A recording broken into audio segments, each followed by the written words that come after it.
Kapag mapagbigay ka daw sa iyong kapwa, ay maraming babalik sa iyong biyaya. Kaya ito na ang aking ginawa. Ang trap na walang laman ay aking nilagyan.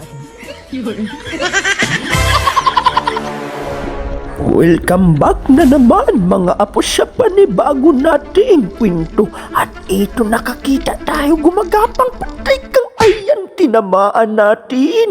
Napakalaking kugita mga apo. At libre na naman ang pang-ulam ng inyong lulo. Hala, ano ito? Parang may tinuturo. Ay, isda! Dahan-dahan lang tayo, patay kang ayan. Tinamaan na naman. Gitik ang isdang pang-ulam. At dito sa muli kong pagsisid, may nakikita tayong, ayan no, nako, akala ko paldo na, butiti pala. At ito naman ang totoong paldo.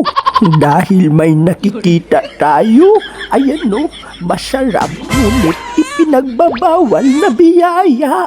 Pero i-off lang muna natin ang kamera. At dito ay napakalaking pusit ang ating nakita. Ayan, tinamaan natin. Naku, wala na akong makita mga apo. Nakawala na ay mabuti na lang. Maganda ang pagkatama natin mga apo. Nasa batok kaya hindi na ito makakawala. At ito nakakita tayo ng isdang pula. Patay ka. Ayan, tinamaan ako. Nakawala. Uy, ayun. Mukhang masama ang tama. Nakatulog kaya naman binalikan ko mga apo ang isdang nakawala. Dito sa ilalim ng bato, tinanggal ko muna itong nakaharang. At ayun nga mga apo, patay na nga ang isda. At ito pa, pulang isda uli, mga apo. Naku, magtatago pa. Patay ka. Ayun, tinamaan natin. Napakataba nito sa sabaw, mga apo. At dito na nga, suminyas ang ating kasama. Walang iba kundi si Nunoy Pana. Ang akala ko'y ano na, naku, ipinagbabawal na isda pala ang kanyang nakuha.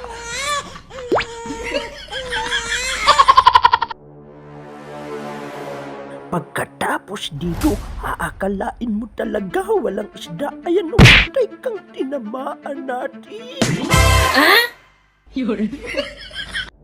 May naaaninagan na naman ang malabo kong mata.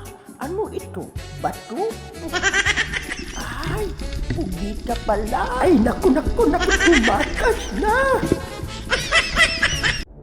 At nalubugan ko mga apo ang napakalaking pawikan. Parang patay na ito. Hawakan nga natin. Ay naku, buhay pa pala.